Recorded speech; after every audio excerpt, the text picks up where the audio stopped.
সম্মানিত দর্শক, আপনারা জানেন যে বর্তমানে রাসেল ভাইপারের তোলপাড়ে সারা বাংলাদেশ। সেই সাথে রয়েছে জুনিয়র সাকিব, তার নাকি টুনটুনি কেটে ফেলা হয়েছে। তো অতি দুঃখজনক, বর্তমান সমাজে এই টুনটুনি কাটা নিয়ে খুবই বিব্রত আমরা।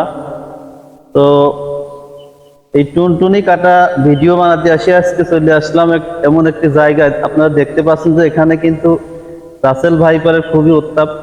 যে আমাদের এই ভাই অলরেডি রাসেল ভাইপার দাবর খেয়ে সে কিন্তু দৌড়ে পালাইছে একবার। দুঃখজনক হলেও বিষয়টা সত্য যে ভিডিও বানানোর জন্য দেখেন আমরা কত চেষ্টা করি, সেই সাথে অনেক পরিশ্রম করতে হয়। কারণ পরিশ্রমী সাফল্যের চাবিকাঠি। পরিশ্রম ছাড়া আমাদের সফলতা অর্জন করা আদৌ সম্ভব না। তো যাই হোক, দুর্ঘটনা থেকে আমরা বেঁচে গেছি, কারণ এখানে এসে রাসেল ভাইপার আক্রমণ হয়েছিল, বাট আমরা ভয়ে পালিয়ে যান নিয়ে কোনো মতো পালাইছি।